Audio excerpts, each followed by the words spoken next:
right, let's talk about solving equations.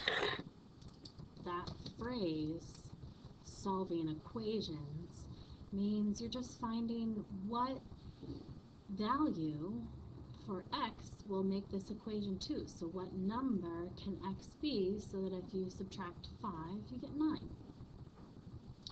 Some of us can figure that out in our heads. Some of us need to use a solving equations procedure in order to figure that out. Some of these simpler ones are easier to figure out in your heads, and as they get more complicated, then using the procedure becomes more important. If you look up here, the directions say use the opposite operation. So the operation are add, subtract, multiply, divide. So if we're going to do the opposite of what's there, we have to balance the equations. That balance means if you do something on one side, you have to do something on the other to maintain the balance, sort of like a little teeter-totter. To isolate the variable. That means get the variable, the x or the y or the j, whatever it is, by itself.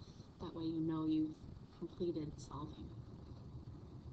Well, the opposite operation of x subtract 5, the opposite of subtracting 5 is adding 5. So I'm going to say plus 5. And to balance the equation, that means I need to do it on both sides of the equal sign. So some people like to draw a line where the equal sign is. And remember, if you do it on one side, you have to do it on the other. So I'm going to do plus 5 on this side. And that cancels those, because negative 5 plus 5 is 0. So I'm just left with x on this side. That's good. I've isolated the variable. The variable is by itself. 9 plus 5 is 14. So x equals 14. Just to double check, is 14 minus 5 9? Yeah, that works out pretty well. On number 2, again, same thing. What's the opposite of adding 5 so that I can get the y by itself? Well, the opposite of adding 5 is subtracting 5. I'm going to do this on both sides. The 5's cancel. I'm left with y equals negative 12 subtract 5 is negative 17. So y equals negative 17. Let's just see if that works out. Negative 17 plus 5 is negative 12. Good. Now this one looks trickier because I have x as being divided by something. Well, if you can remember, the opposite of division is multiplication. So I want to multiply both sides by 9. Dividing by 9 and multiplying by 9 cancel each other out.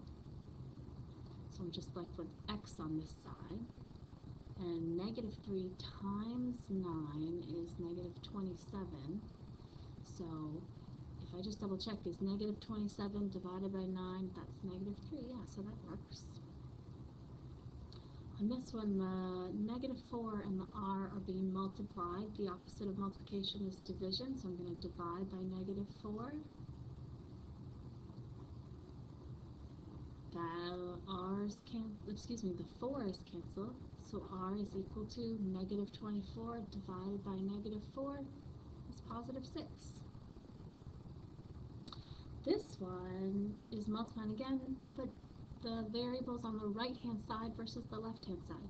Don't get yourself confused. You do it the same way. We're just going to divide by 9. Divide by 9. 9's cancel each other out. K is equal to negative 9, because 9 times 9 is 81.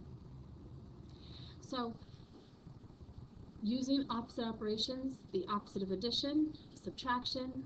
The opposite of subtraction is addition. The opposite of multiplication is division. The opposite of division is multiplication.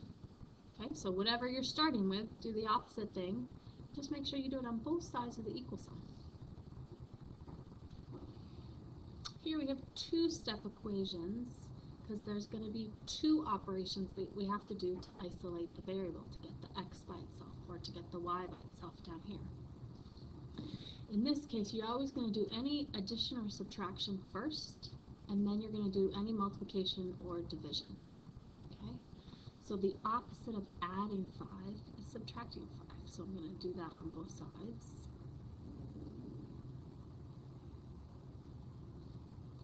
The 5's cancel. So x over 2 is equal to 11, subtract 5 is 6. And the opposite of dividing by 2 is multiplying by 2.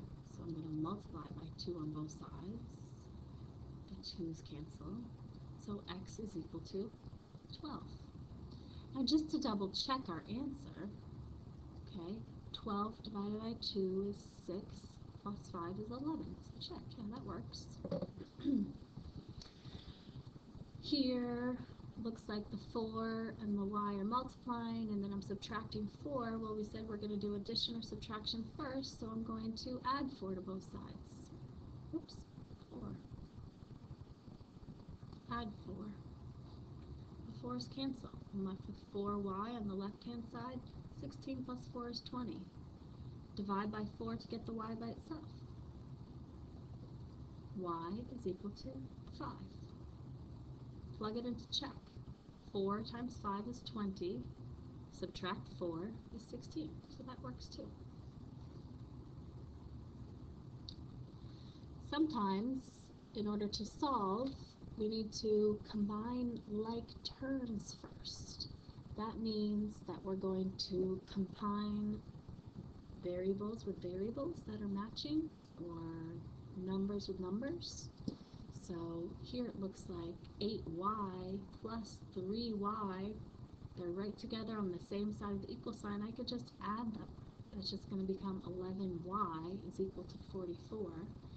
Then I want to do my whole isolate the variable thing. Well, 11 multiplied by y, the opposite is divide by 11. So y is equal to 4. Again, I can double check. 8 times 4 is 32, plus 3 times 4 is 12. 32 plus 12 is 44. Here's another combine like terms example. Don't worry if the variable's on the right-hand side. You do the same procedure. Negative 5k plus 13k. Well, that's just like negative 5 plus 13. That's going to be a positive 8k is equal